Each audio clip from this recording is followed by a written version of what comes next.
good day, it's me again, Jaycee, and welcome to Robot Show Tunes, my very own YouTube channel where I get to review Transformers toys, Voltus 5 toys, Macross or Robotech toys, Evangelion toys, and just about whatever else I may fancy. And for today's tune, I am going to review a knockoff of Transformers masterpiece MP20 Wheeljack. Now for this and other way cool stuff, visit MC168 Shop on shopee.ph. So before anything else, here's the box, the front, the back, one side, the other side, the top, and the bottom. Now let's take a look at what you get inside. You get Wheeljack packaged in car mode, transformation instructions, and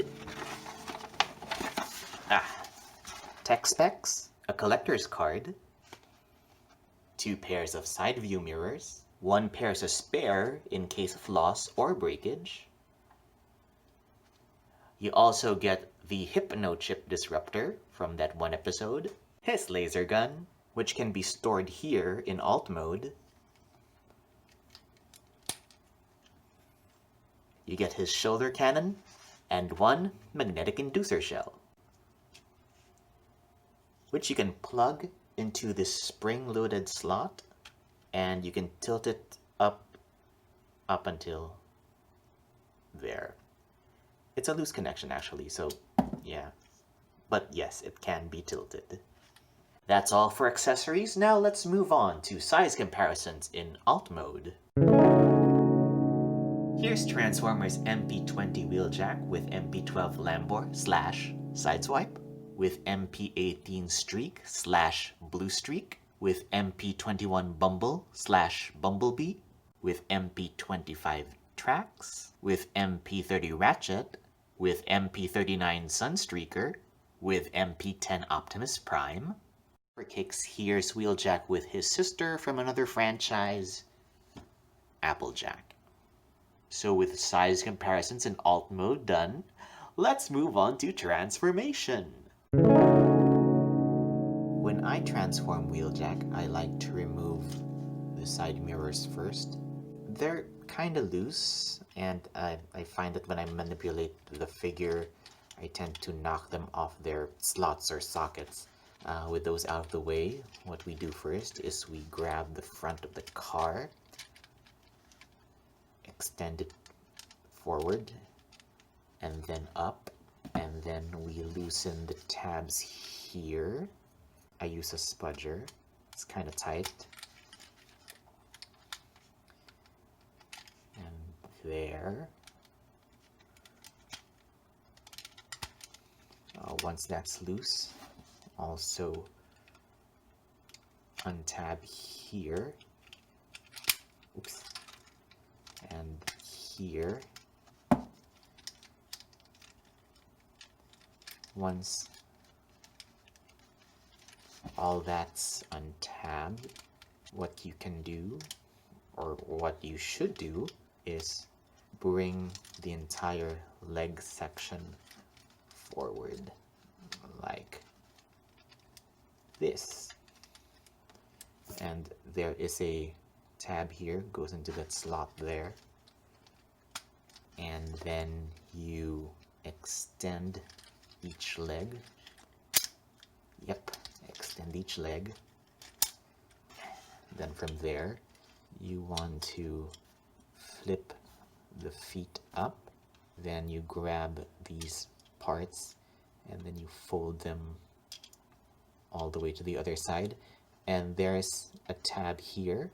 This white tab goes into the black slot there. It's not the tightest connection. It's like they touch, but they don't, it doesn't really go in there. And actually, I don't think it really matters whether these tabs secure or not. The figure's pretty solid on its feet, even without them connecting. Now you have your feet, and from there, you grab the door, break it here, and then you grab this piece, you flip it out like so, bring the door down, all the way down, then fold it inward, and this tab goes into that slot. Do the same with the other door. Break it free, flip this out, bring it all the way down, then fold it in, then tab to that slot. From here, you break this up like so, then you open up the chest, bring out the head, close the chest back up, and then from here, grab this roof section, untab it from the rest of this assembly, and then from there you bring this out, and this piece you fold this as far as it'll go, and then from there you bring this down a bit, you grab the wings, these wings, then swing them up, and there's a stopper. There are two stoppers, so you'll feel them, so they won't go any further. So there. From there, grab an arm, free it up like so. Repeat with the other arm, then continue bringing these two pieces together like so. Those pieces will form the sides of the torso, and there is this tab here, goes into a slot over there, and there's your back and home stretch. Swivel at the bicep so the hinge faces, this white hinge faces you. Grab a spoiler or half of the spoiler, then fold it up, rotate it 90 degrees, I suppose is what I'm trying to say. And from there, bring out the hand and then orient it accordingly. Bring this down. So again, orient the forearm so that the white hinge faces you. Rotate the spoiler 90 degrees. Bring down the hand. Rotate at the wrist so it's oriented properly, and there is Wheeljack. Let's bring back his side view mirrors.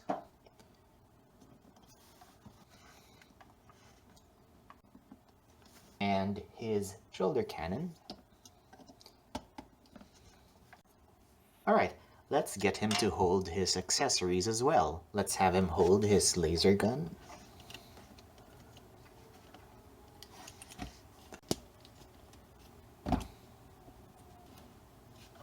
And the Hypno Chip Disruptor,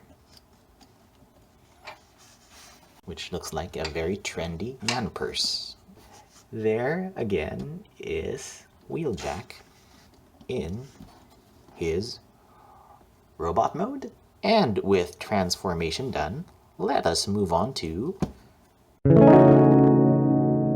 for articulation, the head can tilt this far up, this far down, no side to side, but you do have a 360-degree turn for the full Linda Blair.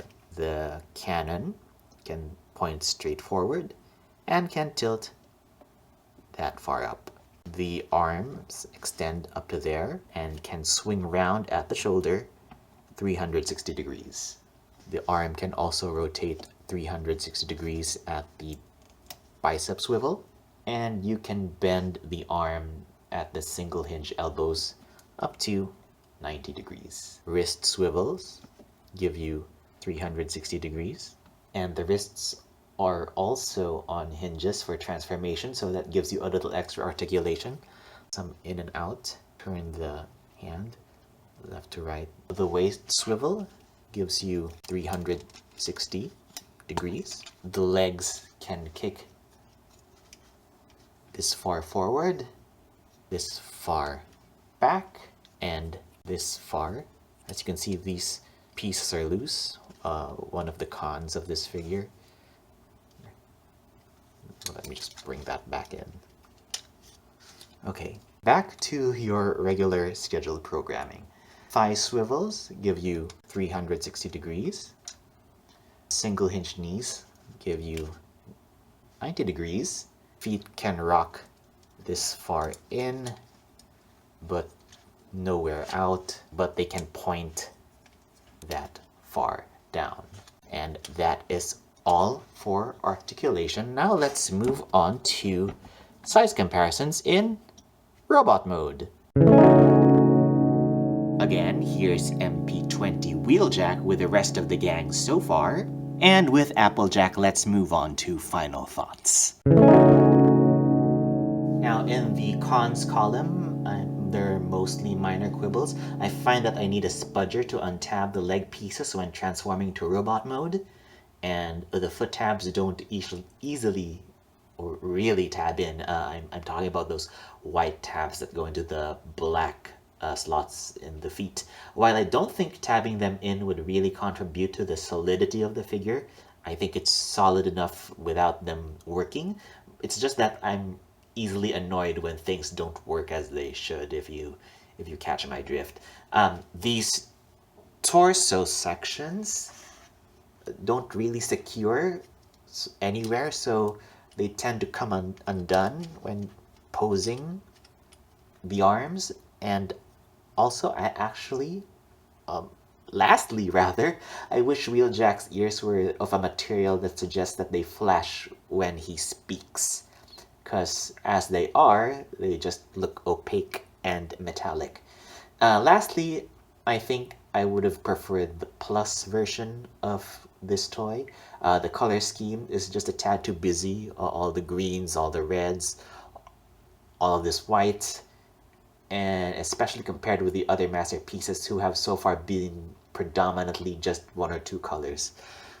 Pros, on the other hand, the transformation is simple but smart, fun, and elegant. And actually, I find that I don't really have much to say, because I don't find G1 Wheeljack all that interesting as a character, also design-wise. But I think fans would find this offering adequate, if not stellar. So that's today's tune. Give it a thumbs up if you liked it, subscribe to this channel, and like Robot Show Tunes on Facebook if it so please you. Again, thank you so much for watching, and until next time, see you at the theater.